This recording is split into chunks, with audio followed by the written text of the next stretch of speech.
It's a 53-lap race. This is lap 46, and Prost has got enormous pressure on him. So in a way as Senna, because Senna knows that if he can't get up with Prost and look for his opportunity to get past, he will not repeat his World Championship.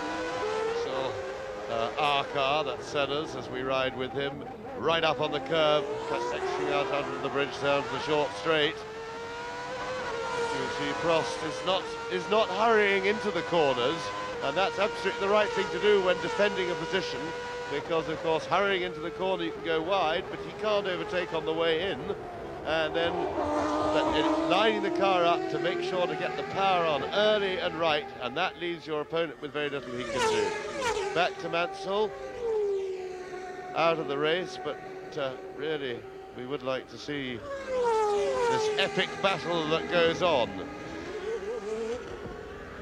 And that's as close as Senna has been at any stage at this point on the circuit. This came before the pits, and there you see what happens in these cars. Their acceleration is so great that the leader will always get the power on first. You see just how quickly, being maybe a tenth of a second earlier on the power, what a big difference that makes as the cars exit the corner. Prost still defending, and Ayrton Senna is the man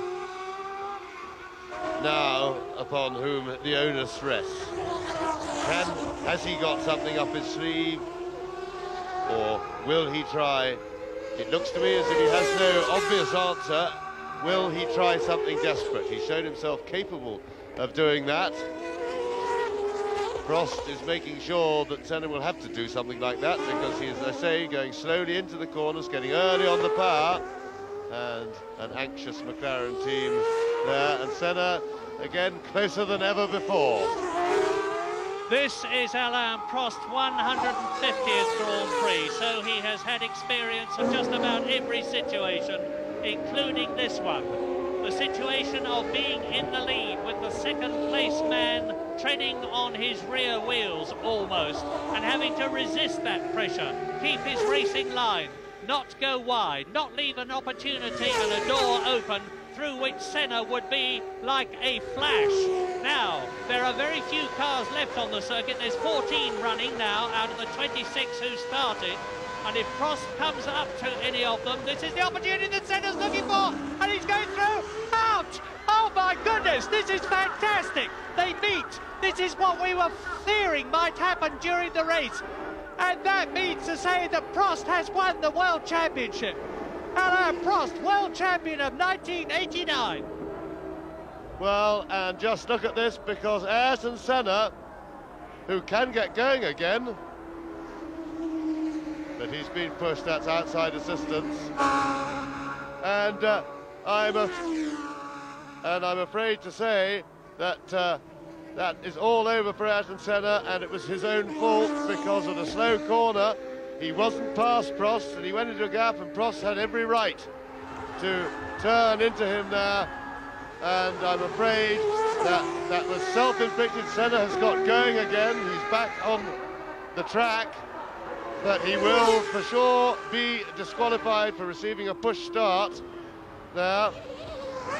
Well, that is contentious.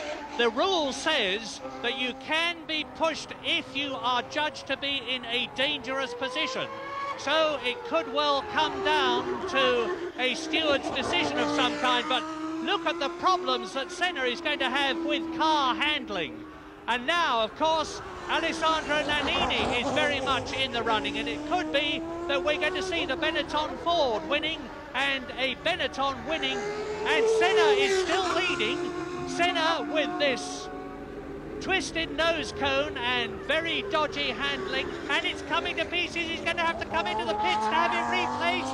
He goes off, he's lost downforce, of course, and that dramatically affects adversely the handling of the car. No wings on either side, and we are on lap 48 in this 53-lap Japanese Grand Prix with Alain Prost walking in.